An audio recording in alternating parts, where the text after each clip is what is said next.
cosa porta a casa per il Friuli Venezia Giulia dopo questa nuova esperienza negli Stati Uniti? Dai. Un importante memorandum of understanding con la Virginia, dove per la prima volta sigliamo un accordo strutturale con uno Stato americano per favorire le nostre possibilità commerciali e di insediamento in Virginia, ma anche ovviamente attrarre investimenti da uno Stato che, ricordo, è uno Stato da 9 milioni di abitanti, ma uno col più alto tasso di crescita di tutti gli Stati Uniti, con un sistema logistico molto avanzato. Siamo di fronte al terzo posto dell'East Coast, con una oltretutto voglia di collaborazione importante con il nostro sistema dell'agricoltura, perché in Virginia c'è tutta una ricerca di crescita del vitivinicolo di cui noi possiamo essere fornitori importanti. Basti pensare a quello che produce Rauscello del mondo. Accordi con lo Stato della Virginia per favorire gli insediamenti commerciali, per sviluppare investimenti tanto nel settore high-tech quanto in quello alimentare. Parte da questo accordo portato a casa, e per casa intendiamo il Friuli Venezia Giulia, il resoconto della visita negli Stati Uniti del presidente della regione Massimiliano Fedriga, ieri in collegamento con Ring.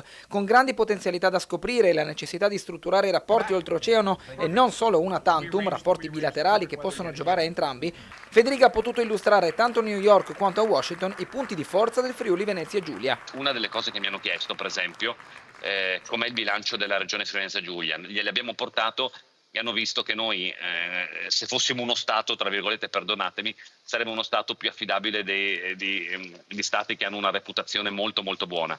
E questo ci permette ovviamente anche di avere un approccio di credibilità rispetto a chi vorrebbe scegliere la nostra regione. E poi, quello dico particolarmente interessante, che ci abbiano voluto premiare anche la Foreign Policy Association, no? E che cosa significa?